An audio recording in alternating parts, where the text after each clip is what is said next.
Siz de çok fenasınız. Vallahi çok fenasınız. Telefonu nasıl gördünüz? Sırfa bezi silkeliydim. Şöyle bir kafamı kaldırdım ki çıngıl çıkıydı telefondan.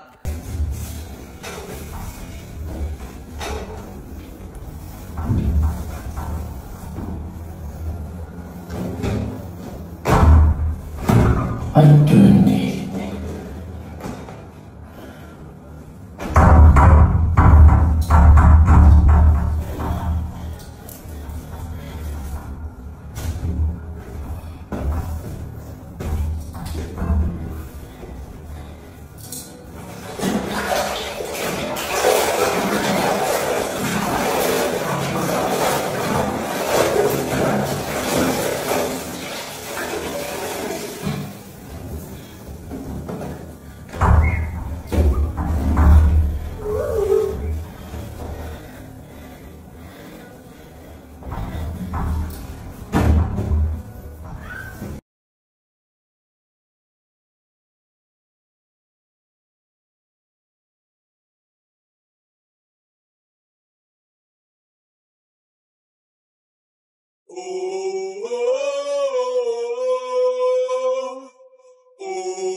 Dev adam, 12 dev adam.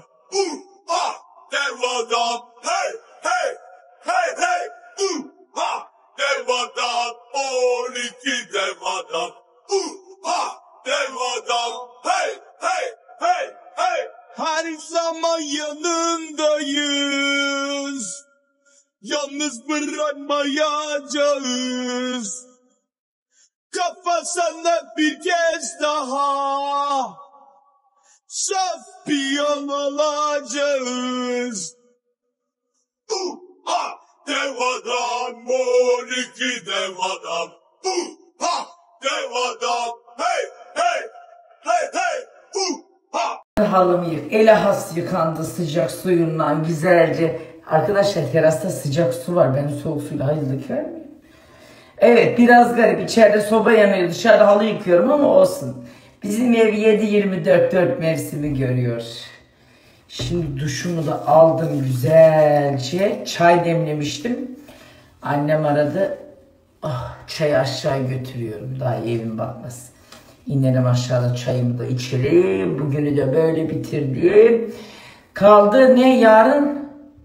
Salı, çarşamba, perşembe 2 gün sonra Azerbaycan bizi beklesin efendim. Bu arada nemlendirici kremimin de linkini buraya bırakıyorum. Her ne kadar iş yapsam da bugün manikür yaptırdım bak. Halı yıkıyorum. Olsun. Bakım şart. Evinizi temiz tuttuğunuz gibi bedeninizi de temiz tutacaksınız efendim. Kremin de linkini bıraktım. Şimdi bir çayımı alıyorum.